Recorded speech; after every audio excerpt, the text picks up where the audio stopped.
Bien, bonjour à toutes et à tous. Aujourd'hui, j'ai le plaisir d'inviter, comme dans le cadre des invitations que je fais d'un certain nombre de personnalités, d'intervenants sur les grands sujets de l'actualité, j'ai le plaisir d'inviter Xavier Moreau, que vous connaissez sans doute pour ceux du moins qui s'intéressent à la Russie.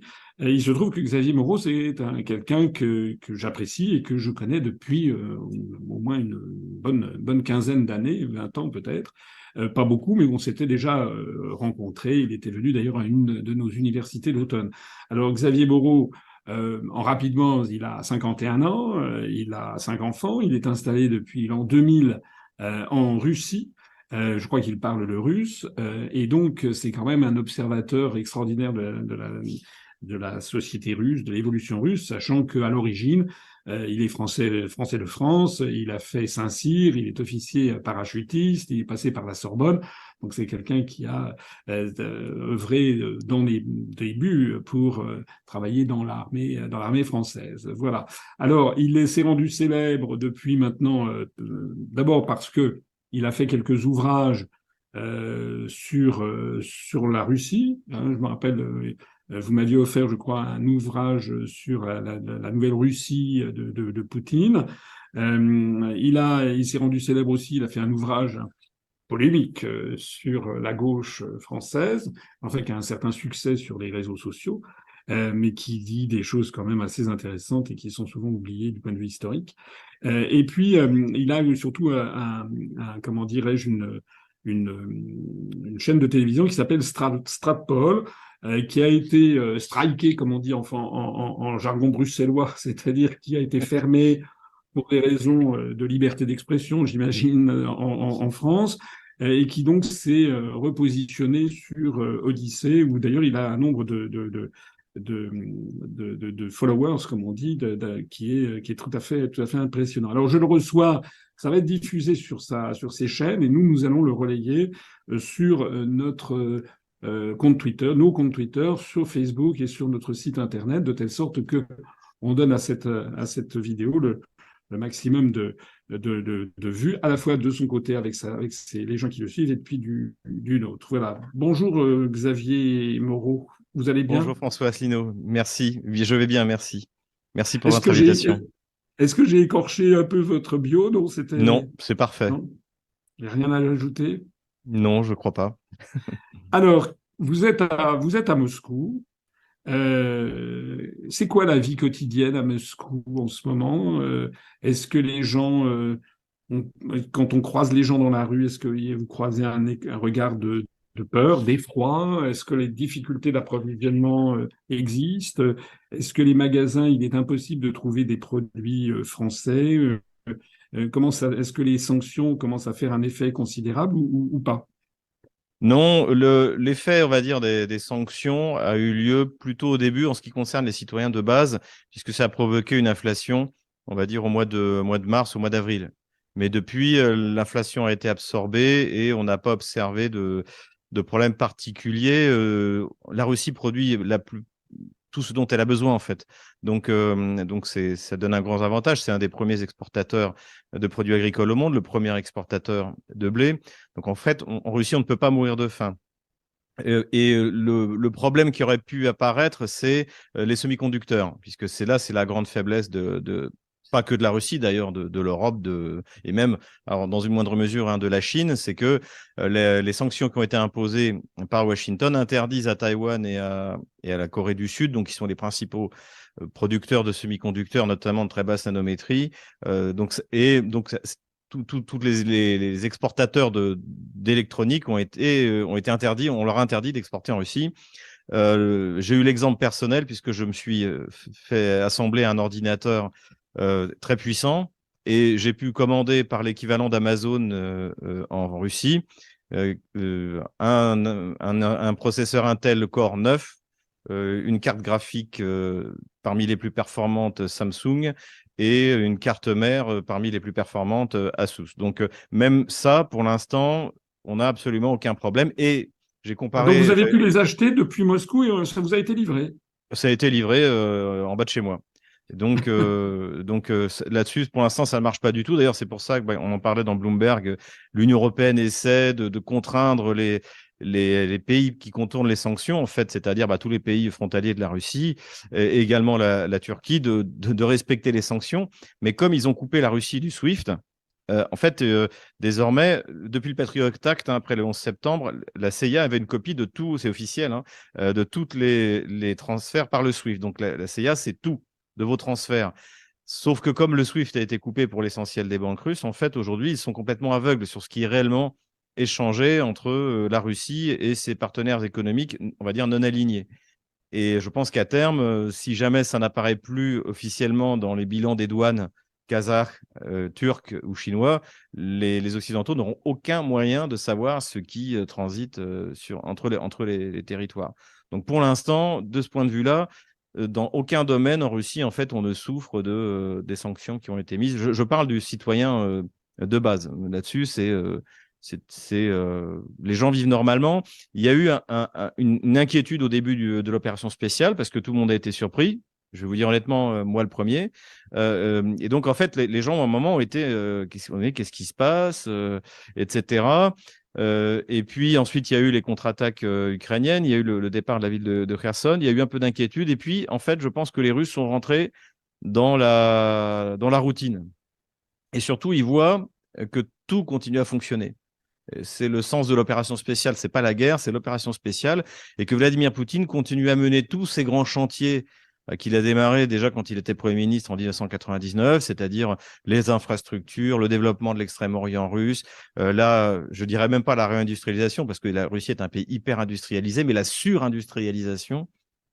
Et tous ces chantiers-là, aussi la politique dont je bénéficie avec un père de 5 enfants, mais de soutien aux familles, etc., tout ça continue.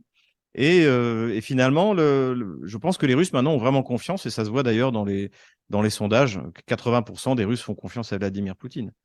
Donc, je ne pense pas qu'Emmanuel Macron puisse se targuer du même résultat. Donc, en fait, ici, la vie est normale. C'était d'ailleurs Alors, je vais vous dans The Independent, titiller. pardon de vous interrompre, dans The Independent, donc le magazine anglais, qui le disait, en fait, il a fait un article là-dessus, en fait, les Russes vivent normalement. Oui, alors j'ai vu effectivement cet article de The Independent et on voit que d'ailleurs le journaliste avait l'air de le regretter amèrement. Mais effectivement, des gens que je connais qui sont allés en Russie me disent effectivement, on n'a pas l'impression qu'il y ait des choses extraordinaires qui se déroulent. Alors, certains vous diront, oui, mais ça c'est peut-être à Moscou, c'est peut-être moins vrai dans d'autres endroits, des régions plus proches de la frontière avec la Biélorussie ou avec l'Ukraine. Voilà, il n'y a peut-être pas exactement la même légèreté d'esprit en Crimée, par exemple. Je ne sais pas comment ça se passe. Alors, la Crimée n'est pas très concernée parce que finalement, il y a eu des tentatives à Sébastopol par des drones, mais c'est un peu à la marge. Et finalement, la Crimée est beaucoup moins touchée parce qu'elle est loin du front. En fait, elle est à plus de 100 km, enfin, on va dire 80 km du front. En plus, tout le front au nord, c'est le Dniepr, donc c'est quasiment infranchissable pour une armée de la taille de l'armée ukrainienne actuelle, de faire une grande opération, on va dire, en franchissant le Dniepr. En revanche, les régions qui sont touchées, c'est les régions frontalières au nord, c'est-à-dire la région de Belgorod, les régions de Koursk. Il y a eu une incursion le long de la frontière par des unités de volontaires russes, donc pro-ukrainiennes. Donc, c'était un peu délibéré. Mais en gros, ils ont fait 500 mètres au-delà de la frontière et puis ils sont allés attaquer un village. Et également, de temps en temps, il y a des attaques de drones, mais c'est plutôt sur des villages ou des installations industrielles.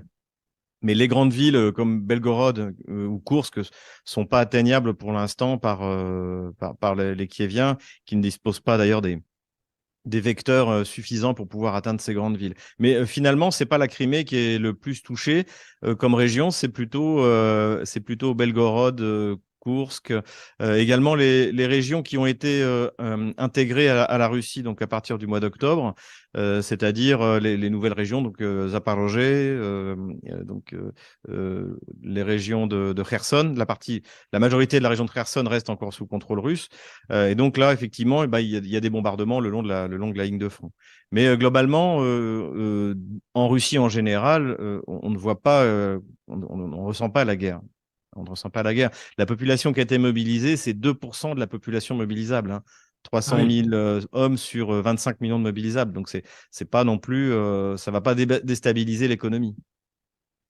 Je vais vous titiller un petit peu, mais vous savez que vous avez la réputation d'être un agent de Poutine, vous recevez des valises de Poutine, et moi aussi d'ailleurs, il paraît que je reçois des valises de Poutine. Donc ça fait partie de genre. D'abord, est-ce que vous recevez des valises de Poutine, premièrement? Bah, écoutez, non, mais s'il m'écoute, je suis prêt à accueillir n'importe quelle valise. Ça ne veut pas. Quelle mentalité! Bon, donc, non, mais parce que Plus sérieusement, non, plus sérieusement, je dois le dire. C'est une question. Je suis, alors pas salarié, mais je suis sous contrat avec Russia Today France. D'ailleurs, j'ai une ah d'accord. émission hebdomadaire, donc effectivement, je suis payé directement par l'argent de l'État russe. Mais ce que je peux rajouter à ce sujet-là, c'est que les seules consignes que j'ai, c'est de me retenir. Par exemple, vous ne me verrez jamais utiliser sur Russia Today France le terme de régime d'Emmanuel Macron, alors que sur Stratpol, où je dis ce que je veux, je le dis. Donc, les seules obligations que j'ai, c'est plutôt pour me dire, Xavier, vas-y doucement, on est quand même une chaîne, on essaie d'être équilibré. Et on m'impose d'ailleurs, par exemple, dans mes émissions, de citer, si je cite Poutine, il faut que je cite Biden, si je cite le chef d'état-major de l'armée russe, il faut que je cite, voilà. Donc, je trouve qu'il y a une éthique, d'ailleurs, moi qui ne connaissais rien au journalisme, j'espère que ça fonctionne comme ça dans les autres chaînes de télévision. Mais voilà, donc c'est le seul argent que je reçois du Kremlin, bah, c'est Russia Today, je suis sous contrat avec eux. D'accord. Alors pour moi, nous, on est totalement indépendants à l'UPR. Je le rappelle, bon, ça ne m'empêche pas d'avoir, dans un certain nombre de cas, des points de grande convergence avec vos analyses. Vous dites que 80% des Russes soutiennent Vladimir Poutine, je le crois assez volontiers. En tout cas, ce sont des sondages qui, si j'ai bien compris d'ailleurs, sont faits par des instituts occidentaux hein, qui font ça. Oui, oui, oui, Euh, c'était validé. C'est pas remis en cause, hein. C'est pas remis en cause par. est-ce que on peut dire que s'il y avait des reproches qui étaient faits à Poutine, contrairement à ce que l'on peut imaginer en France, il y a quand même une fraction beaucoup plus dure en fait de Russes qui souhaiteraient qu'il soit plus dur en fait.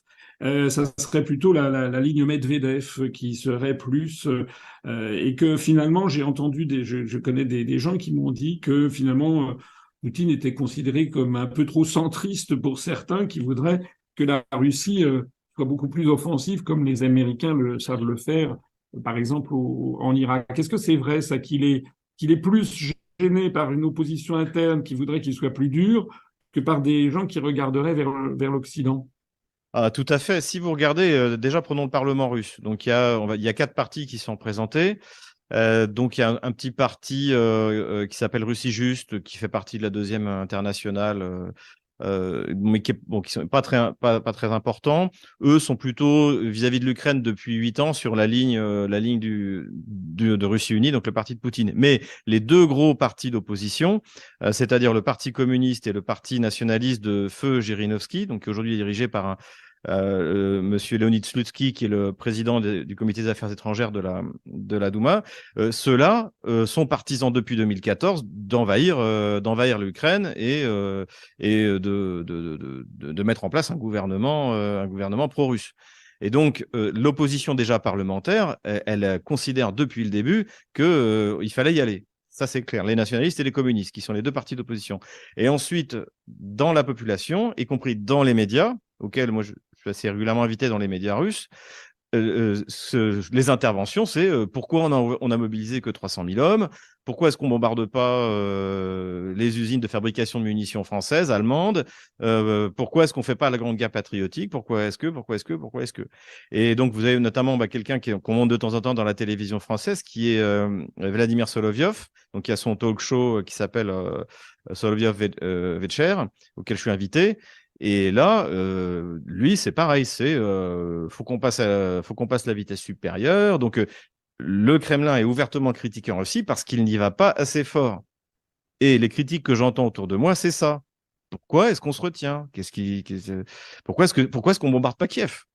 Les Américains ne se sont pas privés pour bombarder Belgrade. Pourquoi est-ce qu'on ne bombarde pas Kiev? Pourquoi est-ce qu'on se contente des sous-stations électriques? Pourquoi est-ce qu'on n'a toujours pas bombardé, quand je dis nous, c'est les Russes qui parlent, hein. Pourquoi est-ce qu'on n'a toujours pas bombardé le ministère de la Défense ukrainien, le bâtiment présidentiel, la Rada, le Parlement ukrainien? Oui, oui, là, il y a une Alors, critique.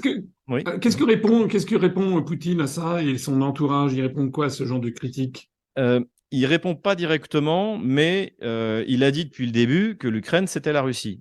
Enfin, c'était c'était le monde russe. Et que donc, il y a des choses qui sont impossibles à faire, comme par exemple faire une frappe nucléaire, même tactique, sur le territoire de la Rousse de Kiev. C'est inimaginable. Et depuis le début, Vladimir Poutine l'a dit, et c'est aussi pour ça d'ailleurs qu'il a longtemps hésité à intervenir.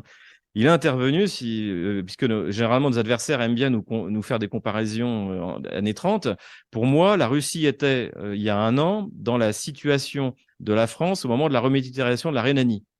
Quand on aurait pu mettre fin, on aurait pu liquider Adolf Hitler sans aucune difficulté. Les archives montrent d'ailleurs qu'il n'y avait quasiment pas de munitions parmi les troupes qui remilitarisaient la Rhénanie. La France, c'était du point de vue du traité de Versailles en droit d'intervenir. On avait le droit d'entrer, mais le fameux général Gamelin pensait que c'était pas une bonne idée. Donc, et la différence, c'est que on n'avait pas Gamelin au Kremlin, on avait Vladimir Poutine, et que quand il a compris que, parce que François Hollande, et vous en avez parlé vous-même, et Angela Merkel et Petro Poroshenko ont dit qu'en fait, finalement, les accords de Minsk, c'était fait pour préparer la guerre et pas pour organiser une Ukraine fédéralisée, décentralisée, respectueuse des minorités, eh bien, il a décidé de devancer, de faire une guerre préventive. Ce que moi, j'estime, nous aurions dû faire en 1936. Donc, Poutine, finalement, il n'a pas à répondre à ça. Il le dit depuis le début. Les Ukrainiens, ils font partie du monde russe. Son discours du 21 février, c'est d'abord un cours d'histoire. C'est pas la première fois dont il en parle. Et tout ce qu'il dit du point de vue historique est d'ailleurs vrai. Et donc, en fait, c'est pour ça que la Russie se retient au maximum et ne bombarde pas les grandes villes. Il se concentre sur les, euh, les, les sous-stations électriques. Le seul endroit où vous avez des villes détruites, c'est parce que les Ukrainiens, les Kieviens, pendant 8 ans, ont construit leur ligne de défense en plein milieu des villes et des villages.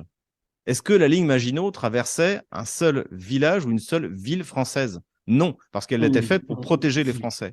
Et eux, comme ils ne considèrent pas que le Donbass, ce soit l'Ukraine, ce soit Kiev, ils ont construit leur ligne de défense, ils ont fermé la coquerie d'Avdiivka, par exemple, pour en faire un bastion militaire en plein centre des villes, en profitant de la densité urbaine du Donbass. Donc, Alors, effectivement, un aspect du problème qui est souvent méconnu en France, où on présente les choses de façon extraordinairement schématique. Moi, j'essaie à mon niveau de présenter les choses autrement, comme vous. Beaucoup de Français croient qu'il y a un peuple ukrainien, alors qu'en fait, il y a à l'intérieur de l'Ukraine des gens extraordinairement opposés, entre les gens du Nord-Ouest et les gens du Sud-Est. Et puis, il y a un côté, une petite fibre quasiment de quasi-guerre civile qui pourrait apparaître, puisque il y a beaucoup de couples mixtes d'Ukrainiens et de Russes, il y a beaucoup de chefs même de dirigeants suprêmes de l'URSS qui étaient en partie ukrainiens. Je crois que c'était le cas de Tchernenko, de Khrouchtchev, par exemple, qui avait, je parle sous votre contrôle, hein. Brejnev était de l'Est de l'Ukraine. Et c'est Voilà. lui qui, Donc, avec Staline, c'était les deux plus. Staline était géorgien, Brejnev était ukrainien, et ça a été les deux plus longs règnes des secrétaires généraux du Parti communiste du RSS. Donc, il y a quand même quelque chose, moi, quand on reprend l'historique depuis un an, que j'observe, c'est que on a quand même l'impression que Poutine, quand je vois par exemple qu'on nous dit qu'on a été trop naïf vis-à-vis de Poutine, moi j'ai l'impression que c'est plutôt l'inverse. J'ai l'impression que c'est un peu Poutine et les dirigeants russes qui ont été un peu naïfs. Moi j'ai un peu tendance à comparer, pour filer la métaphore que vous faites et que je fais également, les accords de Minsk aux accords de Munich en fait. Mais les accords de Daladier et Chamberlain étant Poutine, et puis Angela Merkel et François Hollande étant Hitler. C'est-à-dire, en fait, ils ont signé un accord qu'ils n'avaient pas du tout l'intention de suivre. Et on a l'impression que, enfin, je parle sous votre contrôle, que pendant des années, finalement, la Russie a laissé l'Ukraine commencer, comme vous le dites, à réarmer la rive gauche du Rhin, si on peut dire, comme ça a été le cas avec Hitler. Et puis que d'un seul coup, ils ont lancé cette opération et l'impression que ça donne, c'est quand même qu'ils avaient largement sous-estimé la difficulté de l'opération, puisque je rappelle qu'au début, ils ont quand même commencé à la fois par le nord, par l'est et par le sud-est. Et puis ça s'est quand même succédé au bout de 2, 3 mois, je ne me rappelle plus exactement la chronologie, par quand même un plié bagage. Et je crois qu'il y a eu des licenciements dans l'état-major général. Donc, qu'est-ce qui s'est passé exactement à ce moment-là? Est-ce que vous confirmez cette image que j'ai d'une stratégie qui a été quand même un petit peu vasouillarde dans les débuts? Non, je pense que la Russie a été. Je pense que Vladimir Poutine a pris sa décision un peu précipitée, parce qu'en fait, en tout cas, c'est ce qui a été dit au ministère de la Défense russe. Les Kieviens s'apprêtaient à lancer une opération militaire dans le Donbass au mois de mars. D'ailleurs, tout le mois de février, les bombardements se sont intensifiés donc contre la partie de Donetsk et de Lugansk, surtout de Donetsk, qui était contrôlée par les pro-russes. Et donc, je pense que c'était pas une fatalité. Et notamment, il y a quelque chose qui m'avait frappé, c'est qu'en janvier, alors que les Russes ont quasiment liquidé toutes leurs obligations du Trésor américain, en janvier, ils recommencent à en acheter. Donc, vous n'allez pas vous mettre à acheter des obligations du Trésor américain alors que vous avez déjà prévu absolument de lancer une offensive et vous risquez de vous faire confisquer les fonds. Et ensuite, je pense aussi que si les Russes avaient décidé depuis longtemps de cette opération, ils auraient commencé également à liquider les bons du Trésor, qui détenaient, enfin les obligations qu'ils avaient en euros. Donc, je pense que les Russes ont pris cette décision un peu effectivement de manière précipitée. Je pense qu'ils comptaient que, en montrant leur détermination, les Kieviens allaient se soumettre. Et là-dessus, ils ont eu raison. Au bout de 24 heures, Zelensky a dit c'est foutu. Les contacts ont été pris immédiatement pour commencer les négociations. Et ce qui fait que j'avais fait d'ailleurs ce tweet qui a été manipulé, que j'ai pas effacé d'ailleurs, qui est encore sur mon Twitter, où j'avais dit, et c'était au bout de 2 jours. J'ai dit, mais si ça continue comme ça, on appellera ça la guerre des 2 jours. Parce qu'on n'a jamais vu ça dans l'histoire des conflits, qu'au bout de 2 jours, vous commencez déjà à vouloir capituler. Et je pense que les Kieviens étaient prêts à capituler parce que les demandes des Russes étaient assez modérées. Reconnaissance de la Crimée, qui de toute manière était déjà de facto russe, il fallait que Kiev abandonne les 30 000 mètres carrés du Donbass, qui de toute manière a toujours été russe. Donc, c'était finalement les réclamations des Russes en dehors de la dénazification et de la démilitarisation étaient assez modérées. D'ailleurs, c'est là-dessus que les discussions ont commencé, d'abord par l'entremise israélienne, ensuite par l'entremise turque, et peut-être maintenant par l'entremise chinoise, on le verra bien. Donc, au début, les Russes avaient fait un bon calcul et ils n'ont pas envoyé des troupes pour prendre Kiev. Ça, c'est une ânerie, parce que déjà, les Occidentaux projettent leur projet en fait sur la Russie, c'est-à-dire obtenir un changement de régime. Les Russes ne voulaient pas un changement de régime. Ils voulaient une espèce de traité de Versailles en fait avec les Ukrainiens. Et surtout, les Russes n'ont pas forcément envie de s'emparer d'un bon gros tiers du territoire ukrainien qui est un énorme boulet. Et d'ailleurs, ce qui finira d'ailleurs, je pense, géré par l'Union européenne. Et je leur souhaite par avance bien du plaisir, comme disait le général. Et donc les Russes voulaient une négociation. Donc c'est pour ça qu'ils ont envoyé des troupes vers Kiev. Mais il y avait 20 000 hommes. Avec 20 000 hommes, vous ne prenez pas une ville de 4,5 millions d'habitants. En revanche, l'opération militaire russe s'est déroulée de manière, je pense, inattendue pour les Russes dans le sud, puisque en quelques semaines, ils se sont emparés de toute cette partie qu'ils contrôlent encore et qu'ils ont même réussi à franchir le Dniepr sur le pont pour aller à Kherson. Parce que tout le monde parle du retrait de la Russie, donc de la ville de Kherson, mais les Russes, ils ont fait sauter le pont. Les Ukrainiens n'ont même pas eu le temps de faire sauter le pont pour empêcher les Russes de franchir. Et je pense que d'ailleurs les Russes ne s'attendaient pas à franchir le Dniepr aussi facilement. Parce que, en fait, il y a toute une partie de l'armée ukrainienne qui s'est écroulée face à la Russie, qui attaquait à 1 contre 3. À 1 contre 3. Donc, quand on parle des piètres prestations de la Russie, de l'héroïque défense, il y a eu des actes héroïques du côté de l'armée kievienne, je ne le nie pas, bien sûr. Mais au niveau de la défense, on est quand même loin du compte. C'est la première fois dans l'histoire où on démarre une guerre à 1 contre 3 et où on l'emporte et où on s'empare. Et encore aujourd'hui, la Russie contrôle plus de 100 000 km² du territoire ukrainien tel qu'il était en 2014. Donc, Donc Ouais, ça voilà, fait donc 17-18%, c'est ça. ouais, voilà. Donc, ce que je veux dire, c'est que donc, et à ce moment-là, et les Russes avaient fait un bon calcul politique, puisqu'ils se disaient, les Ukrainiens vont comprendre que cette fois, on est décidé, et que de toute manière, on est rentré dans une guerre, si jamais elle a lieu, qu'ils ne pourront pas gagner. Et je pense que les Ukrainiens ont été rationnels. Ceux qui n'ont pas été rationnels, ce sont les Européens. Les Américains, eux, ont été rationnels. Ils se sont dit, génial, on va pouvoir couper la relation entre l'Europe et la Russie, enfin, plutôt entre la Russie et le reste de l'Europe, puisque la Russie est un pays d'Europe. Et donc, et pour eux, ils se sont frottés les mains en disant, on va déclencher, on va utiliser ce conflit entre l'Ukraine et la Russie pour couper le cordon, notamment énergétique, et d'abord au sens propre et ensuite d'abord au sens figuré, au sens propre. Et donc là, effectivement, les Russes ont constaté début avril qu'en fait, il n'y avait pas moyen, mi-avril, qu'il n'y avait pas moyen de négocier avec l'Ukraine parce que désormais, c'était Johnson, le voyage de Johnson est extrêmement important, c'était les Anglo-Saxons qui décidaient pour l'Ukraine. Et à partir de ce moment-là, eh bien, ils ont changé de process, mais le problème, c'est qu'ils n'avaient comme force disponible que ces 160 000 hommes qui ont été envoyés au début. Alors que l'Ukraine, elle commençait à mobiliser et très rapidement monter à 500 000, 700 000 hommes. Et donc, Donc le point tournant de ce conflit a été, en effet, on l'a lu ici ou là, mais ça mérite qu'on le rappelle, que vous le rappeliez, c'est effectivement ce fameux voyage de Boris Johnson sur place et qui a, d'une certaine façon, cassé les oui, perspectives d'un accord rapide entre la Russie et l'Ukraine et qui nous ont fait entrer dans cette deuxième phase de cette espèce de guerre qui semble partie pour durer un temps infini, tant que les Occidentaux enverront du matériel militaire à l'Ukraine. Et on a l'impression quand même, vu de France, d'un front qui est stabilisé, où il y a des pertes considérables du côté de Bakhmut, enfin ça s'appelle autrement en russe, mais ça fait penser un peu à Verdun, ça fait penser à ce genre de choses où finalement il n'y a pas d'avancée, mais il y a beaucoup de morts.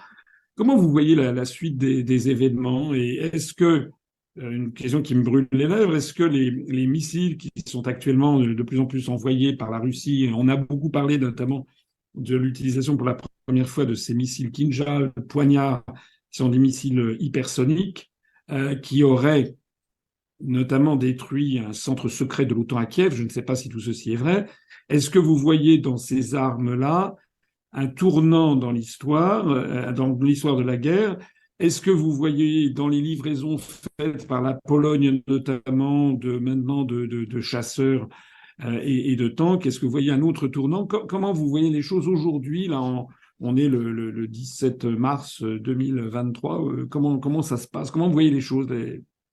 je crois que en fait, on a pu observer les principes qui étaient les principes moteurs pour l'armée russe et pour les Ukrainiens. Et pour moi, il y a un principe moteur qui finalement, j'avais pas vraiment vu au début, mais m'a fini par me sauter aux yeux en décembre, et notamment, alors plutôt lorsque les Russes ont quitté Kherson, qu'ils pouvaient facilement conserver, c'est que en fait, les Russes veulent le moins possible de pertes et veulent pouvoir continuer à manœuvrer. Donc faire ce que par exemple les Ukrainiens font à Artemiovsk, Bakhmut, c'est pas du tout dans la stratégie russe. Et ce principe, c'est d'avoir le minimum de pertes. Donc. Et ça décide de tout. Donc, contrairement à ce qu'on avait pu imaginer, et également pour des raisons climatiques, il n'y a pas eu d'offensive majeure en hiver, ni du côté ukrainien, ni du côté russe. En revanche, les Russes ont continué à faire ce qu'ils font depuis, en gros, la prise de Severodonetsk et de Lysychansk, fin juin, début juillet. Ils détruisent l'armée ukrainienne. Les Russes veulent avoir un effet sur l'armée et pas forcément conquérir du territoire. On peut reprendre l'exemple de la Deuxième Guerre mondiale. C'est la destruction de l'armée française qui permet aux Allemands de prendre Paris. Toujours grâce à Gamelin qui envoie notre armée en Belgique, les Allemands passent derrière, percent à Sedan et coupent l'armée française de sa ligne d'approvisionnement, l'encerclent et puis c'est la fin. Donc les Russes veulent ça. Les Russes peuvent abandonner Kherson parce que ce qu'ils veulent avant tout, c'est détruire l'outil militaire initialement ukrainien et maintenant otano-kievien. Et donc, la première armée ukrainienne, elle a été détruite en fait fin juin. Et ensuite, les Russes ont eu affaire à cette deuxième armée qui a été mise en place avec de grosses livraisons de matériel qui ont été faites à l'époque. Vous avez cité la Pologne. La Pologne envoie 250 chars, la Slovaquie 50 chars. Hein. Il faut bien comprendre que l'OTAN a livré plus de chars au printemps 2022 qu'elle en livre maintenant. Et surtout, c'était des chars qui étaient des déclinaisons des chars soviétiques, du T-72, que les Ukrainiens connaissent bien, qui savent entretenir, sur lesquels ils ont été formés, avec des équipages de 3, alors que les équipages de Léopard et de Challenger sont ou d'Abrams, mais à mon avis, il n'y aura jamais d'Abrams, sont des équipages de 4. Donc, l'aide, quand je regarde l'aide qui est faite aujourd'hui, il y a des choses qui sont pas mal, mais finalement, c'est en dessous de ce qui avait été livré à l'époque. Et surtout, à l'époque, on avait encore des munitions, y compris des munitions soviétiques, que l'Ukraine ne produit pas. Donc, on a vidé les stocks de tout ce qu'il y avait de munitions soviétiques. Et donc les Russes ont eu affaire à cette armée-là qui a permis de mettre suffisamment de pression sur Kherson pour que les Russes s'en retirent, et de faire cette contre-offensive qui a été la plus spectaculaire, même si finalement, stratégiquement, elle a eu un effet, c'est une réussite tactique, mais presque un échec stratégique. Donc, cette offensive spectaculaire qu'on a eue au mois de septembre. Et à partir de là, donc les Russes, eux, se sont repliés derrière une ligne de défense qu'ils ont largement consolidée, bétonnée, les fameuses dents de dragon, etc., qui leur ont permis d'arrêter toutes les progressions ukrainiennes. Et surtout, dans toutes ces offensives, les Ukrainiens ont eu énormément de pertes. Et je pense que les chiffres qui ont été annoncés par la presse turque, qui étaient censés être ceux du Mossad, qui n'a pas nié d'ailleurs, de 250 000 tués ukrainiens, Politico aujourd'hui reconnaît, médias américains, plus de 100 000. Donc, ils disent plus de 100 000, ils disent pas combien de fois de plus, mais plus de 100 000. Je pense qu'aujourd'hui, 250 000 morts côté ukrainien et à peu près autant de blessés, ça me paraît tout à fait raisonnable d'envisager ça. Alors que les Russes sont...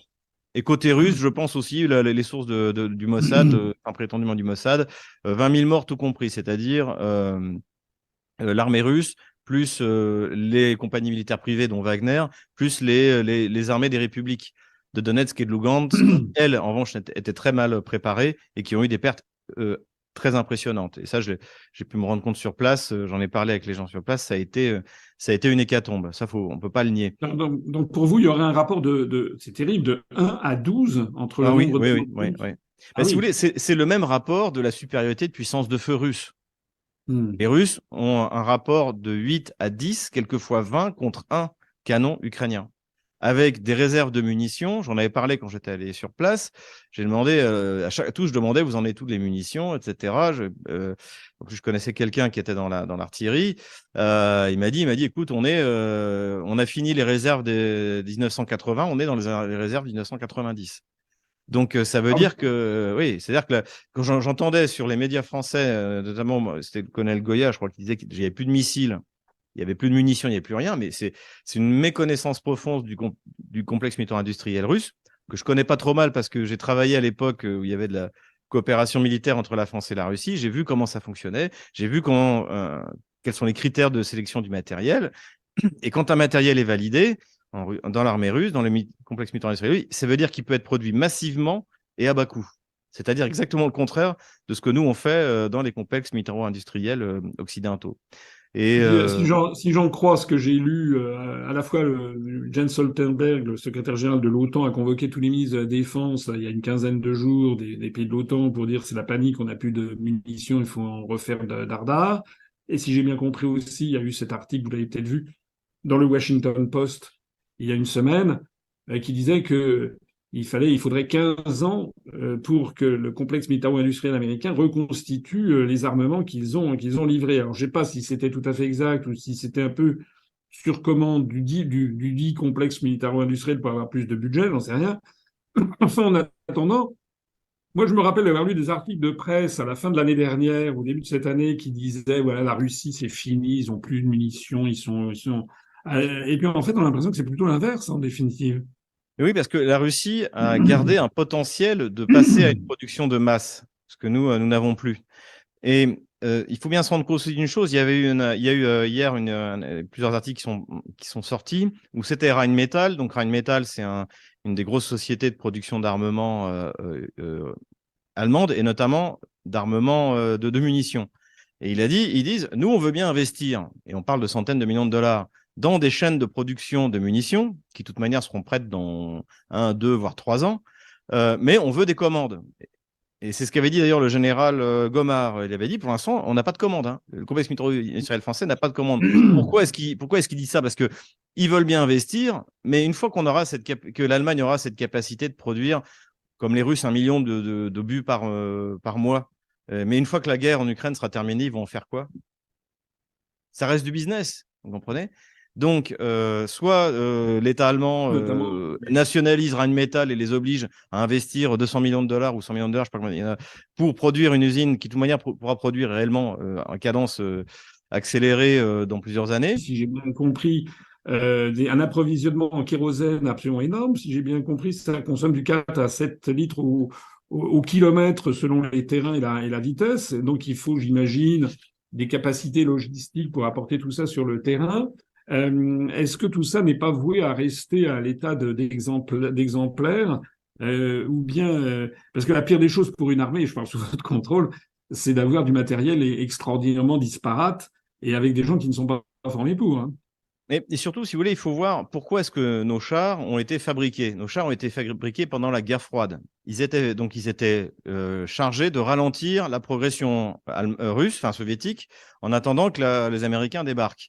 Et donc, ils étaient faits plutôt pour tirer en reculant et pour utiliser nos infrastructures. Donc, ils étaient lourds, ils étaient très blindés et ils tiraient loin et rapidement. Le problème, c'est que ces chars n'ont jamais été faits pour envahir l'Union soviétique. On était dans une guerre de défense. Et ils ne sont pas du tout faits pour utiliser non seulement les ponts, les infrastructures ukrainiennes qui ne sont pas entretenues depuis 30 ans, mais même pas les infrastructures polonaises. Et si vous lisez les rapports quand il y a des manœuvres en Pologne, c'est systématique. Les ponts sont pas adaptés, les infrastructures sont pas adaptées. Il va falloir investir, etc., etc. Et même les transporteurs routiers vous le disent. Les consignes qui sont données quand ils vont livrer, quand les semi-remorques vont en Pologne, c'est attention, tous les ponts sont pas utilisables. Donc, on livre, vous l'avez très bien dit, du matériel disparate. Il n'y a rien de commun entre un Challenger 2 et un Léopard 4, 5 ou 6. C'est même pas la même munition dans le canon. Et surtout, des munitions, on n'en a pas beaucoup. Et c'est pour ça que je dis que l'aide militaire qui a été fournie en avril, mai, juin par l'OTAN, qui consistait en des matériels soviétiques et des munitions soviétiques, était bien plus utile que ce qu'on livre aujourd'hui pour l'armée ukrainienne. Sauf les blindés d'infanterie qu'on a vu arriver, les Bradley et les Marder, qui là vont donner qui me paraissent beaucoup plus sérieux. Mais c'est pas avec ça qu'ils vont aller très loin. Ça reste que des blindés d'infanterie. Alors, il y a quelque chose que je parle aussi sous votre contrôle, c'est vous l'homme de l'art, mais je m'y intéresse aussi, puis beaucoup de gens s'y intéressent. Ce conflit donne quand même déjà, me semble-t-il, a fait déjà des percées conceptuelles.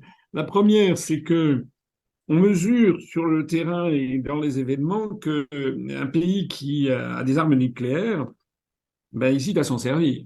Et que ce soit la Russie, que ce soit les États-Unis, que ce soit la France. Donc, est-ce que l'on n'assiste pas un peu à une espèce de comment dirais-je, de déréalisation de l'armement nucléaire? Ça, c'est une première question. C'est-à-dire que qui est-ce qui aura le cran pour appuyer sur le bouton qui fait sauter l'humanité entière? Et puis la deuxième chose aussi, c'est qu'on a vu apparaître, me semble-t-il, beaucoup d'armes nouvelles qui sont ces fameux drones. Et j'ai eu cru comprendre que la Russie eh ben, était un peu démunie, avait été obligée de se procurer des drones en Iran. Alors, est-ce que c'est exact? J'ai cru voir qu'il allait y avoir une usine construite par les Iraniens en Russie pour fabriquer des drones. Et la Russie, semble-t-il, manque de drones. Mais qu'en est-il des pays de l'OTAN et qu'en est-il de la France aussi sur ces fameuses histoires de drones? Parce que est-ce que c'est pas une des armes du futur, ça que ça coûte finalement très peu cher et avec un drone, on pourrait éventuellement aller détruire avec deux, trois drones un porte-avions qui vaut des milliards. Alors, sur le nucléaire, en fait, la doctrine nucléaire russe, c'est la doctrine nucléaire française. C'est-à-dire que le nucléaire sert à dissuader du nucléaire et à sanctuariser le territoire russe. Donc, comme je l'ai dit, il n'y a pas d'utilisation prévue dans la doctrine nucléaire russe de l'arme nucléaire tactique, c'est-à-dire sur le champ de bataille. Et en plus, quand on parle du nucléaire tactique, on se dit c'est des petites bombes nucléaires, mais en fait, ça fait quand même, je ne sais pas, notre Pluton, vous vous souvenez, on avait le Pluton, je crois que c'était 20 kilotonnes. 20 kilotonnes, c'est plus qu'Hiroshima.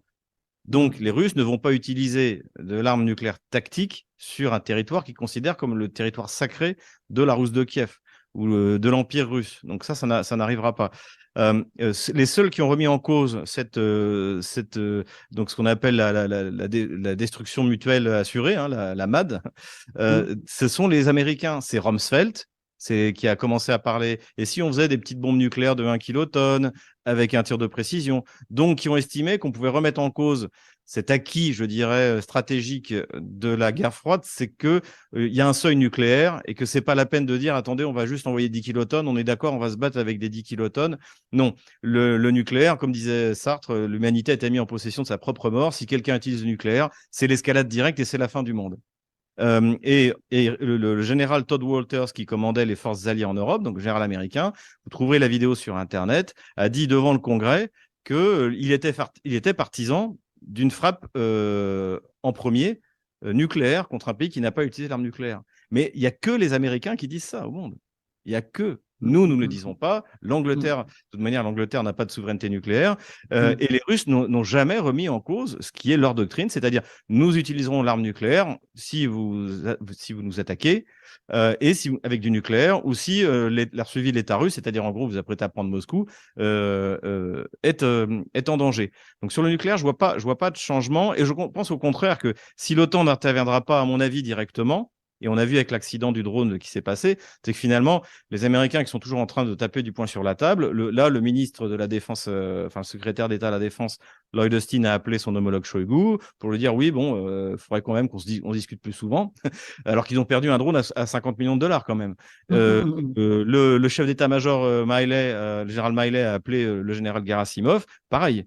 Donc, c'est plutôt rassurant. Je pense qu'au contraire, c'est ce que je citais il n'y a pas longtemps, là, c'était Lucien Poirier, il appelait ça le pouvoir rationalisant de l'atome. C'est-à-dire que ça vous oblige à baisser d'un ton parce que sinon, c'est la fin du monde. Voilà Oui, pour le j'ai vu ces déclarations tout à fait, ces prises de contact qui ont Oui. filtré dans la presse et qui sont intéressantes, en effet, qui montrent que c'est comme si c'était un peu une espèce de jeu cruel, mais qui restait quand même un jeu avec une volonté des deux acteurs principaux et qui étaient bien conscients de ne jamais arriver aux extrêmes. C'est quand On même... l'a vu, au moment lorsque les Ukrainiens ont tiré un S-300 qui a raté son objectif ou peut-être l'ont-ils fait exprès, qui a fini par taper un tracteur polonais et a tué deux paysans polonais. Tout de suite, Kiev a dit ça y est, c'est la guerre de l'OTAN contre la Russie parce que c'est le but de Kiev, c'est d'entraîner l'OTAN dans la guerre directement. Une partie des Polonais ont renchéri, puis rapidement, Joe Biden a fait une déclaration en pleine nuit, je ne sais plus où il était, c'était au G20, je crois, enfin quelque chose comme ça. Et il a dit non, il n'y a aucune preuve que c'est les Russes. Et tout de suite, on est redescendu. Donc on voit bien que les Américains sont prêts à se battre jusqu'au dernier des Polonais, peut-être des Polonais aussi, au dernier des Ukrainiens, mais eux n'ont pas envie, parce que si c'est la guerre nucléaire, les bombes russes ils iront directement sur Washington et sur New York. Vous voyez. Avec notamment les nouveaux sous-marins. La nouvelle génération de sous-marins russes qui a été mis en valeur dans les médias du côté Nouvelle russe. génération de sous-marins, missiles stratégiques, planeurs hypersoniques, etc. Alors on revient, avant de Ouais. parler des missiles hypersoniques, les drones, parce que ma question sur les drones, est-ce qu'il Oui. y a des Alors, drones les drones, déjà, il faut voir ce dont on parle. Il y a une utilisation des drones qui a été extrêmement décevante pour Kiev, qui avait beaucoup investi dans les Bayraktar, donc ces drones moyens, qui ont été si efficaces contre l'Arménie, utilisés par l'Azerbaïdjan. Le problème, c'est que les Russes ont la meilleure DCA au monde, une aviation, ce que n'avait pas l'Arménie. Et donc, en fait, pour un drone qui coûte 5 millions de dollars, en fait, ça a été une véritable hécatombe. Et ça n'a pas eu le résultat donné. D'ailleurs, on n'en parle quasiment plus. Au début du conflit, on nous parlait de cette arme miracle. Maintenant, en fait, même Bayraktar est pas très chaud pour en livrer parce que après le coup de publicité excellent qui avait été obtenu dans le conflit dans le Nagorno-Karabakh, pour le coup, ça a été la mauvaise relation publique. Donc, ces drones-là, ces drones moyens, c'est un échec. Et le drone Reaper qui s'est écrasé également montre que rien pour l'instant ne remplace un avion avec un pilote dedans. Bon. Ça, c'est une première chose. Les drones, en revanche, qui se sont montrés extrêmement efficaces, donc ceux dont vous parliez, c'était les drones Shahed iraniens, que les Russes appellent Géranium, chez nous. Donc les drones Geran. Je pense, oui, les Russes aiment bien donner des noms de fleurs à leurs canons, c'est assez drôle d'ailleurs. Et donc là, c'était en l'occurrence, c'était un drone. Moi, je pense pas qu'il soit. Peut-être une première, un premier. Les Iraniens, on y est en avoir livré. Peut-être qu'au début, les Russes en ont utilisé peut-être pour les tester ceux qui avaient été livrés, mais je pense plus vraisemblablement qu'ils les produisent sur place. Pourquoi? Parce que c'est des technologies extrêmement basiques. C'est un drone qui coûte 10 000 $ la production et qui va qui va entraîner des coupures d'électrique majeures en Ukraine. Vous voyez. Donc et surtout, les Ukrainiens sont obligés de tirer des missiles qui coûtent des centaines de milliers de dollars. Vous voyez, ou si par exemple ils utilisent le Patriot, puisqu'ils vont livrer des Patriotes, le colonel McGregor disait que c'était 1 million de dollars le missile Patriot. Donc, vous voyez, il y a un rapport entre le coût qui est dépensé. Et donc on part d'un drone qui coûte entre 10 et 20 000 dollars. Ce drone, en fait, c'est un moteur chinois. C'est pour ça on dirait une espèce de mobilette qui vole, très difficilement interceptable parce qu'il n'est pas très gros, avec une charge explosive significative qui doit faire quelque chose comme 50 kilos, donc on est quand même dans quelque chose de sérieux, et surtout qui est imbrouillable parce qu'en fait, vous lui rentrez les coordonnées avant le décollage et il va sur la cible. Donc il n'y a rien à brouiller, il suit son propre chemin. Donc c'est quelque chose, c'est le genre d'arme que moi j'aime bien parce que c'est simple, c'est pas cher et ça fonctionne. Et vous pouvez en produire en masse. En masse. Et à mon avis, aujourd'hui, ces drones-là, c'est sans doute sous licence iranienne, mais je pense qu'ils sont produits en Russie. Les Russes n'ont aucun problème pour assembler un moteur chinois, 50 kilos d'explosifs et un système assez basique de guidage. Donc ça, c'était une grosse... Et la France, nous, on fait quoi? Alors nous, on est dans les choux. Ça date pas d'hier. On a complètement loupé le virage du drone. Après, il y a différentes catégories de drones. J'ai fait une vidéo il y a 1 an et demi sur les drones. Je peux renvoyer vos auditeurs sur cette. Elle est disponible sur Odyssée. En fait, il y a une veille stratégique et technologique qui est faite par Dassault, donc qui a mis en place. Donc, mais là, c'est vraiment on parle d'un drone lourd. Hein, c'est un chasseur quasiment un chasseur qui est fait pour accompagner le Rafale. Donc, je pense que là-dessus, on est bien parce que Dassault, c'est vraiment l'excellence française pour l'instant, tant que ça n'a pas été dépecé. Sur les drones moyens, en fait, on achète, je crois qu'on a acheté l'équivalent du Reaper, on a acheté de la technologie américaine, mais je crois qu'il y a de la recherche, mais je crois qu'on est largué dans ce domaine-là. Et sur les drones suicides, c'est guère mieux. Et sur le Garand, je pense le Garand, c'est assez innovant par sa simplicité et par son utilisation. En revanche, quelque chose que tout le monde peut pratiquer, à mon avis, c'est là la véritable percée des drones, c'est que la reconnaissance pour l'artillerie, pour l'infanterie est désormais faite par des drones Mavic 3, je crois que c'est chinois d'ailleurs, qui sont adaptés pour larguer des grenades ou pour faire de l'observation. Et là-dessus, je rebondis sur ce que vous disiez. Est-ce que c'est quelque chose d'innovant? Oui, c'est innovant, mais c'est pas non plus décisif. Parce que si jamais évidemment, vous pouvez faire de la reconnaissance à pas cher, loin en avant, en haut des lignes ennemies, mais à un moment ou à un autre, il faut avoir un canon pour tirer dessus. Et donc, on en revient sur ce déséquilibre fondamental qui fait que les Russes sont certains de gagner, c'est l'artillerie. Et quand la Russie tire entre 8 et 10 obus, l'Ukraine en tire 1. Je pense même qu'aujourd'hui, le ratio est même encore en train de baisser. C'était dans le New York Times hier, qui disait Alors, que l'utilisation... les missiles hypersoniques, donc, est-ce que c'est vrai qu'il y en a eu 6 qui ont été tirés là, récemment? Et puis, alors, moi, je crois que le grand public découvre en France que non seulement la France n'a pas de missiles hypersoniques, mais semble-t-il les États-Unis non plus, et qu'en fait, si j'ai bien compris, il n'y a que 3 pays au monde qui ont des missiles hypersoniques, c'est la Russie, la Chine et la Corée du Nord. Est-ce que je me trompe? Vous avez tout à fait raison. C'est quand même Les incroyable. Américains en sont à 3 tests réussis. À Mach 5, le plus lent des missiles hypersoniques russes, c'est le Tsirkon, il va à Mach 8. C'est un missile anti-navire qui d'ailleurs rend complètement obsolète les porte-avions, tout ce genre de technologie. En fait, les missiles hypersoniques, ça a été la grande surprise en mars 2018, quand Vladimir Poutine a annoncé, c'était son discours devant l'équivalent du discours devant le Congrès, où il annonce les nouvelles armes russes et où il dit « Vous n'avez pas voulu écouter, et ben maintenant vous allez nous écouter ».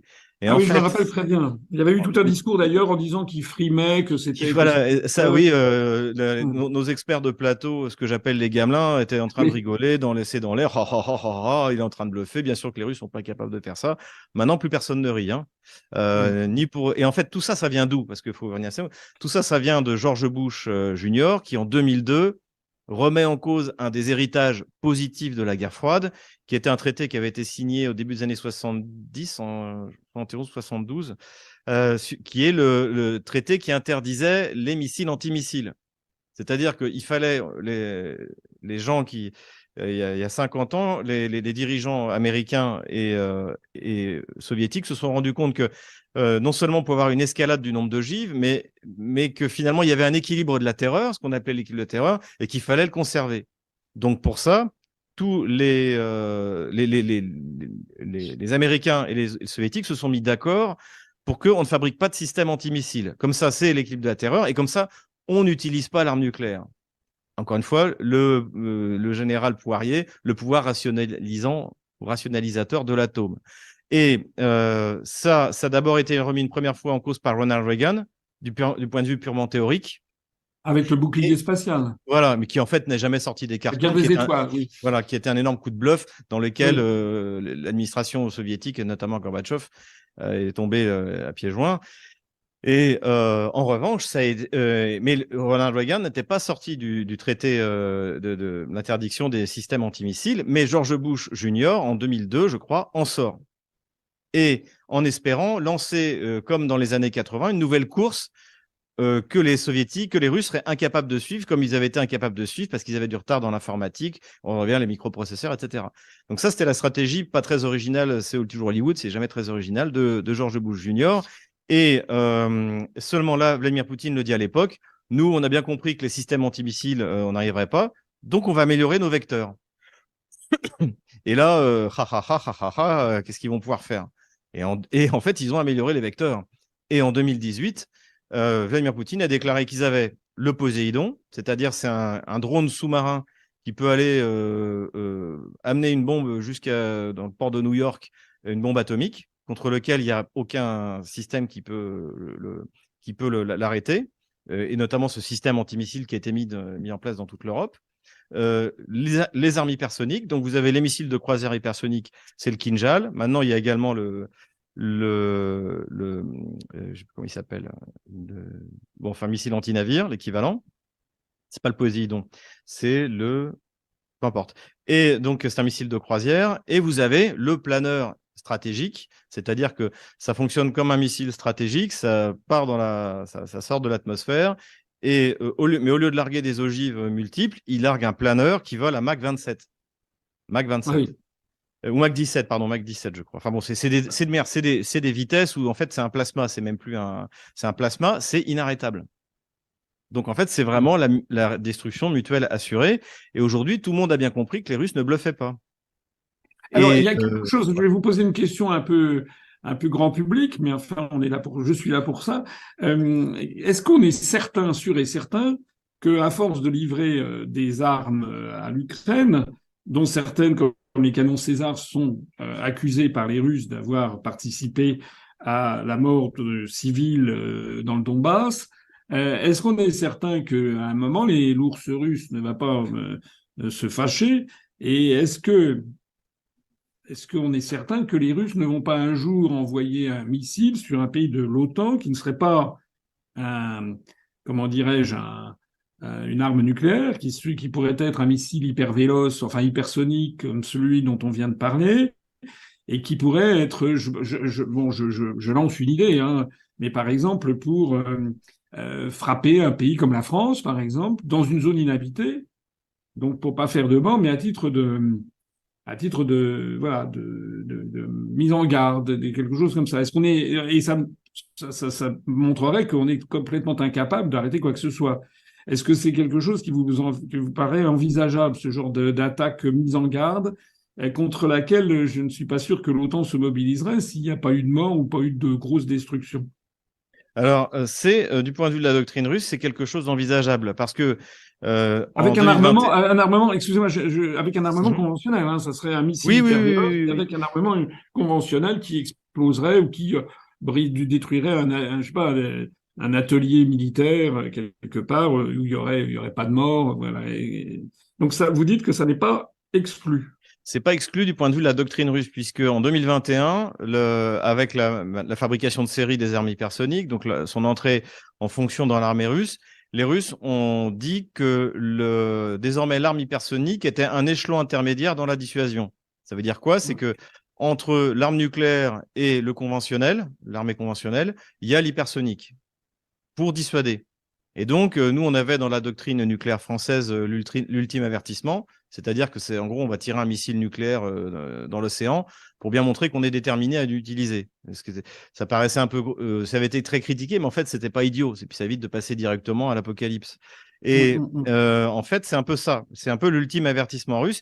Et ce que vous dites pourrait arriver si l'Ukraine tirait un vecteur de l'OTAN sur une ville russe. Crimée y compris. C'est-à-dire que, par exemple, si les Américains livrent, vous savez que l'HIMARS, c'est un système modulaire, vous pouvez tirer les missiles que les Ukrainiens ont actuellement. Alors, actuel, c'est 80 km, mais vous pouvez aussi mettre un gros missile qui va jusqu'à 300 km et donc qui pourrait, non pas atteindre Moscou, mais atteindre la ville de Belgorod, la ville de Koursk, des villes qui sont à cette distance. Et là, effectivement, je pense qu'il y aurait une riposte conventionnelle sur un pays de l'OTAN. Donc alors là, on vient de parler longuement des problèmes de matériel militaire et de doctrine militaire. Si on revient un petit peu sur le terrain, quels sont le but de guerre maintenant de la Russie, qui a évolué au cours du temps, si je comprends bien. En particulier, est-ce que oui ou non la Russie, à votre avis, a pour objectif non seulement de conquérir toute la région de Kherson, mais également de mettre la main sur Odessa pour rejoindre la Transnistrie et donc en fait faire du reste de l'Ukraine un pays enclavé et que tout le nord de la mer Noire soit désormais russe? Est-ce que c'est un objectif de guerre? Est-ce que c'est crédible? Je crois avoir, il me semble qu'ils ont lancé des missiles sur la ville de Odessa hier ou me semble-t-il, ou avant-hier. Est-ce que ça fait partie des objectifs de guerre? Et puis alors, un autre but de guerre que l'on fait miroiter aux Français, on dit, mais Poutine, en fait, il veut conquérir toute l'Ukraine, et après ça sera la Pologne, et puis l'Allemagne, et puis la France, etc. Donc, personnellement, j'ai expliqué que je n'en croyais rien. Mais donc, quelle est, à votre avis, une des perspectives de cesser le feu, voire ensuite d'accord de paix, et sur quelle base géographique ceci pourrait se produire une fois que peut-être les Américains se seraient un peu débarrassés de Zelensky? Moi, je pense que les Russes, au minimum, ce qu'ils visent aujourd'hui, c'est Kharkov et Odessa. C'est complètement coupé, non seulement ce qui restera de l'Ukraine, mais les autres pays de l'Est, en tout cas pas les couper, mais contrôler le port d'Odessa. C'est pour moi la cible principale aujourd'hui des Russes, de ce qui leur manque, même devant Kharkov.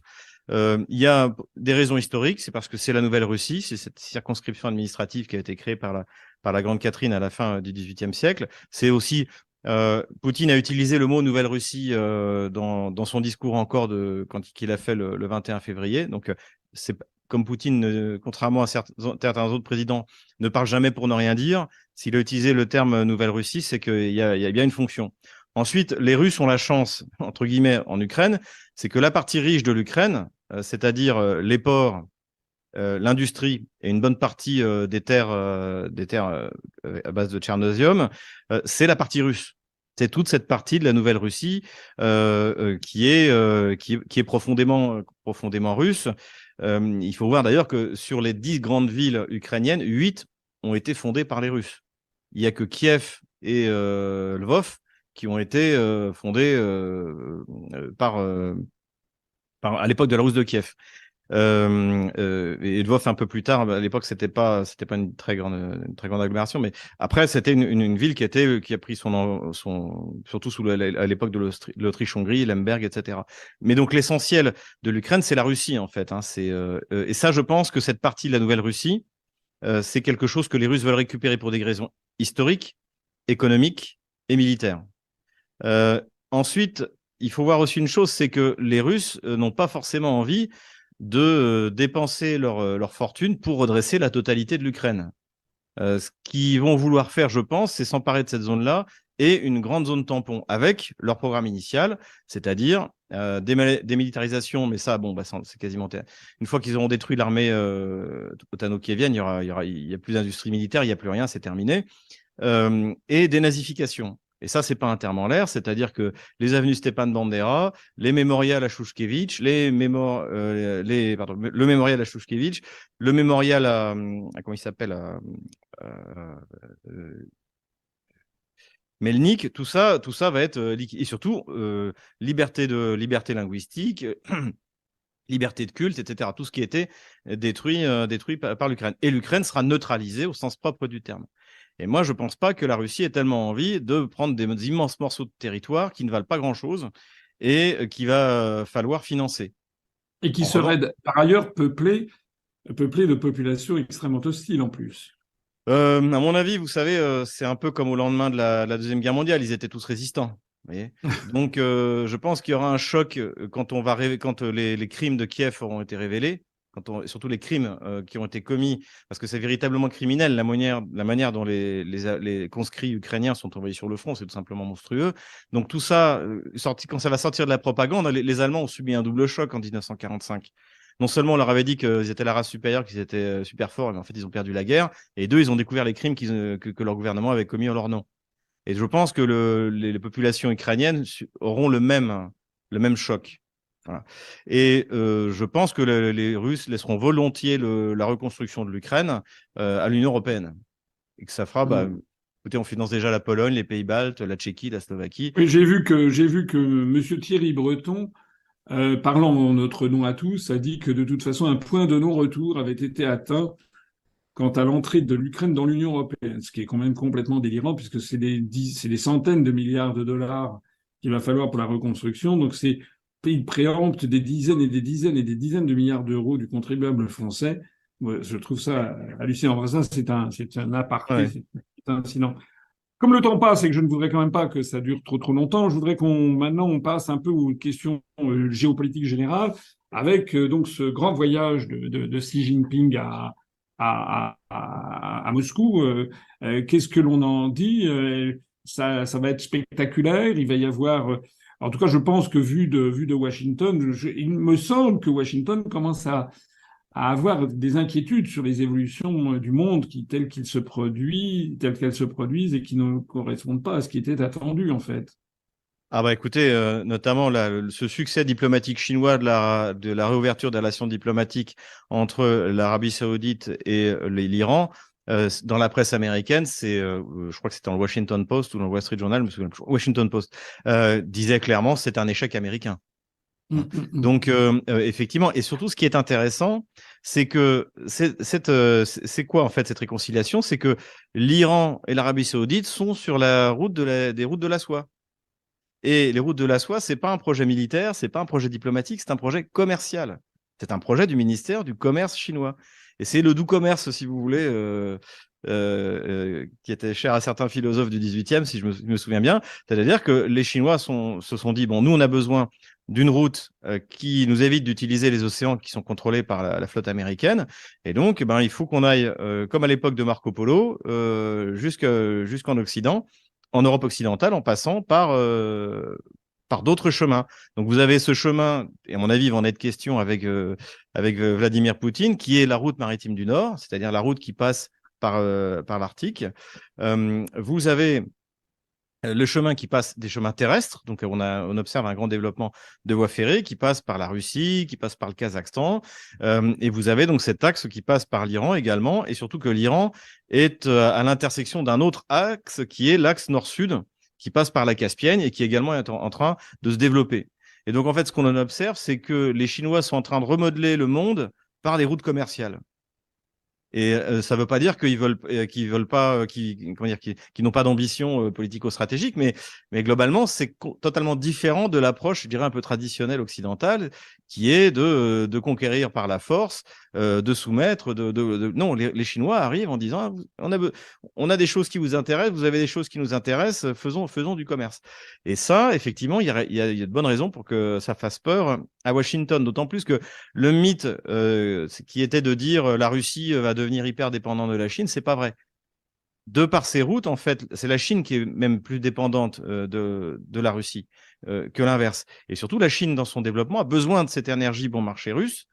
Et les Russes ne veulent plus vendre leur énergie à l'Europe, qui est un client instable. Et vous voyez les dernières déclarations de Miller, le patron de Gazprom, c'était il y a 15 jours, 3 semaines.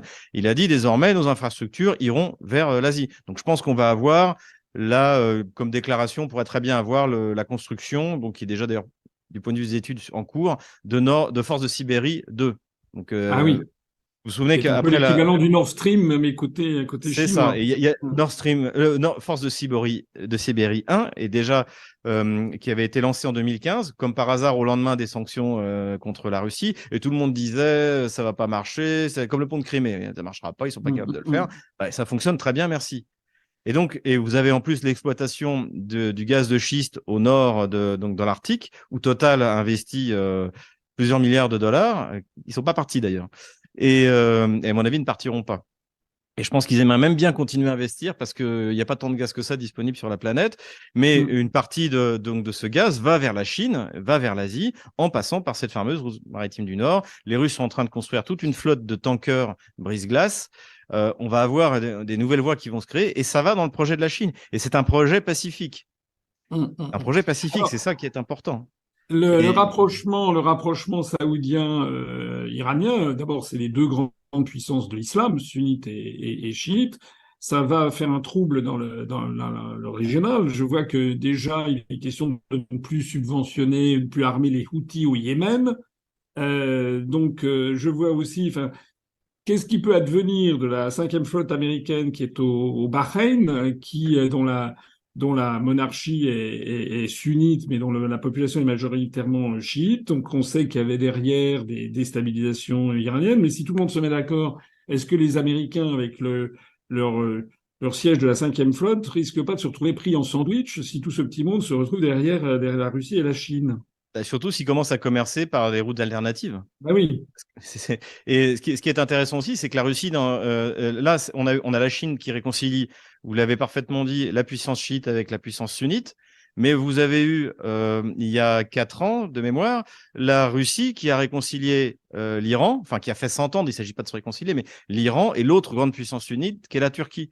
C'est-à-dire que vous avez les Russes et les Chinois qui font de la diplomatie, et nous, on menace le reste de la planète. Et on menace ceux qui ne veulent pas appliquer les sanctions. Et d'ailleurs, l'Arabie Saoudite, avec l'avènement de Mohamed Ben Salman, MBS, a pris un tour totalement souverain que j'aimerais bien voir la France prendre d'ailleurs. Et le premier geste qui était très impressionnant, c'était à la fin de l'année dernière, lorsque les sanctions sur le pétrole russe sont arrivés, tout d'un coup, l'Arabie Saoudite et la Russie se mettent d'accord pour baisser la production de 2 millions de barils par jour.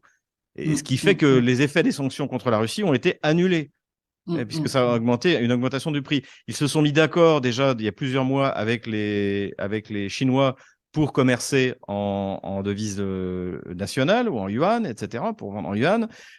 Aujourd'hui, vous avez des tas de systèmes de paiement qui se mettent en place alternatifs. Je pense que le rouble numérique, le yuan numérique, tout ça vont arriver en avril, mai. Donc, n'importe qui pourra commercer avec la Russie en s'ouvrant un compte en rouble numérique à la Banque centrale. On a une avancée technologique qui fait que cette guerre que mène l'OTAN contre la Russie paraît limite désuète, en fait. Alors que le monde, Oui. le reste du monde est en train comme vous le disiez très bien, tout est en train de changer. Et surtout, il y a de la diplomatie. Il y a que en Ukraine qu'il n'y en a pas. Et le monde est en train de se dédollariser au passage, ce qui est pour les États-Unis le problème le majeur peut-être de sa domination planétaire. Comment est-ce que l'on voit, vu de Moscou, l'affaire de Nord Stream et l'absence de réaction des Occidentaux? Enfin, qu'est-ce qu'on pense d'ailleurs à Moscou, en fait, de l'Union européenne et puis de l'Allemagne et de la France? Alors, je vais citer Vladimir Poutine. Il a dit le fait que l'Allemagne ne soit même pas capable de désigner celui qui a détruit son infrastructure montre que c'est un pays occupé. Et il disait, nous avons occupé un temps l'Allemagne, mais nos troupes se sont retirées. Comment ça se fait qu'il y a toujours des troupes américaines en Allemagne? Nous, grâce au général de Gaulle, il n'y a plus de troupes américaines sur notre sol, mais quelle perte de souveraineté pour tous ces pays qui ont accepté d'avoir des troupes américaines sur leur sol. Donc, Alors, pour, on n'a pas de troupes militaires, mais on a des élites d'autres, colonisées, oui, oui, oui, ça, on ouais, est bien d'accord. ça va peut-être être un peu la conclusion de notre rencontre qui est extrêmement riche et passionnante. Euh, est-ce que, à votre avis, la France pourra regagner un jour le terrain perdu en Russie et aussi en Chine et en fait dans tout cet univers? Et est-ce que j'ai vu une déclaration que j'ai trouvé vraiment pas mal de Poutine. Là, c'était hier, je crois, où il a d'abord fustigé le fait que les systèmes politiques dans un certain nombre de pays, il pensait évidemment aux pays occidentaux, faisait en sorte que finalement on avait des gens qui n'avaient pas de culture générale, qui n'étaient pas très intelligents, qui accédaient à des fonctions et qui prenaient des décisions qu'ils ne comprenaient même pas. J'ai trouvé que c'était quand même assez bien vu, notamment sur l'absence de culture générale et de sensibilité aux civilisations étrangères. Et puis il a dit aussi quelque chose, il a dit en fait, en Russie, on parle de pays inamicaux, mais en fait, on a tort. C'est pas les pays qui sont inamicaux, ce sont les dirigeants de ces pays qui sont inamicaux. Donc la grande question qui devrait se préoccuper, à mon avis, les Français, c'est est-ce qu'on pourra remonter la pente et revenir, si la France redevenait un pays souverain, indépendant, sortant de l'Union européenne et de l'OTAN, est-ce que les Russes seraient prêts à nous retendre la main? Écoutez, oui, je pense, parce que les Russes sont un grand pays millénaire, donc ils savent très bien qu'il y a des hauts et des bas. On n'est tout de même pas en guerre directe avec la Russie, on l'a été, et on l'a été en Crimée, ça ne nous a pas empêché, 40 ans après, de signer de signer une alliance qui d'ailleurs nous a sauvés pendant la Première Guerre mondiale. Donc je pense que, surtout avec des dirigeants de la profondeur historique comme Vladimir Poutine, il est très, enfin, il sera le premier à se rendre compte que bon, on peut reprendre les choses comme avant. Vous savez, je suis pas un grand fan de Nicolas Sarkozy, mais les 5 ans pendant lesquels il a été à la présidence ont été 5 ans d'un âge d'or dans la relation franco-russe, parce que les Russes lui avaient été reconnaissants d'intervenir en 2008 pour faire l'intermédiaire avec Saakashvili pour amener les exigences russes et les faire passer la pilule, parce qu'il y a eu les Mistral, et même si Sarkozy était rentré le commandement intégré, ce qui est complètement anachronique d'ailleurs avec le recul historique, mais peu importe, il avait vendu les Mistral et les Russes étaient ravis. Et c'est à ce moment-là que j'ai travaillé dans le complexe militaire-industriel français pour la coopération avec les Russes, et tout a été, et je pense que demain ça pourrait repartir. Mais vous l'avez dit, il faut que les élites changent, il faut que le gouvernement change. Et puis, il faut sortir de tout ce qui nuit à notre souveraineté. Est-ce que vous dites avec C'est pas moi qui voulais Sarkozy, l'expliquer. ce que vous dites avec Sarkozy, j'avais rencontré il y a quelques années, euh, on avait une discussion et il m'avait dit qu'il n'était pas d'accord évidemment avec toute une série de choses que je disais, mais il m'a dit que là où je n'avais pas tort, c'était justement sur l'accent que nous devions porter à être en bon terme avec la Russie. Ça va tout à fait dans le sens de ce que vous dites. Vous savez, je le cite souvent, cette fameuse parole de Gaulle, enfin fameuse. C'est ce qu'il dit à Alain Peyrefitte en 1966, hein, il décide la fermeture des bases militaires américaines en France et qu'il lance la grande commission mixte franco-soviétique. Il dit, dans notre histoire, à chaque fois que la France a été en bon terme avec la Russie, ça a été des grands moments d'histoire de France. À chaque fois que nous avons été en mauvais termes, ça a été des mauvais moments. C'est en 66. C'est-à-dire, il y a plus d'un demi-siècle, et malheureusement, ça se confirme parce que l'état de la France aujourd'hui n'est pas terrible. Est-ce que vous voulez dire un dernier mot, Xavier Moreau, ou bien est-ce on s'en arrête là? Ah ben écoutez, non, je voudrais juste vous remercier, vous personnellement, parce que lorsque j'ai perdu ma chaîne YouTube, vous êtes le seul, je crois, qui avait envoyé sur les réseaux sociaux un message de soutien.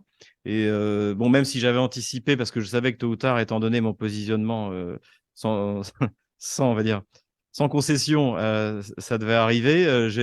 Vous êtes le seul, et donc je tenais à vous remercier C'est gentil, pour merci. m'avoir apporté Parce que vous faites un travail qui a été très salutaire. Vous avez été quand même un des tout premiers, dès le début du conflit, à apporter un autre son de cloche. Voilà.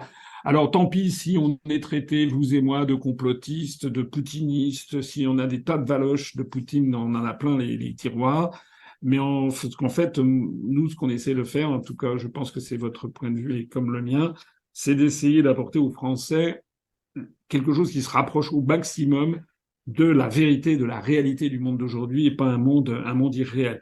On voit tous les mensonges qui s'effondrent les uns après les autres, tous les narratifs occidentaux, à la fois sur cette affaire ukrainienne, mais sur bien d'autres choses qui sont en train de s'effondrer. Et de façon plus importante, plus fondamentale peut-être, c'est la question civilisationnelle que Vladimir Poutine a d'ailleurs pointé lors de son grand discours là, devant tous les corps constitués il y a un mois. Moi, j'avais été quand même assez bluffé par ce discours parce que c'était quand même une hauteur de vue, j'allais dire. Il parle à l'histoire longue, comme aurait dit Brodel, c'est-à-dire il s'adresse aux siècles et aux siècles. Il parle de Dieu, il parle de la religion, il parle des civilisations. Vraiment, je suis quand même assez bluffé. Et j'ai vu les déclarations de Xi Jinping qui vont dans le même sens, d'ailleurs. Il a dit récemment, là, hier ou avant-hier, que lui, il était en faveur, eh bien, de une espèce de civilisation globale du monde qui consisterait à ce que toutes les civilisations se respectent les unes les autres, soient fidèles à leur histoire, conservent leur identité, leur tradition, tout en s'entendant bien avec les autres.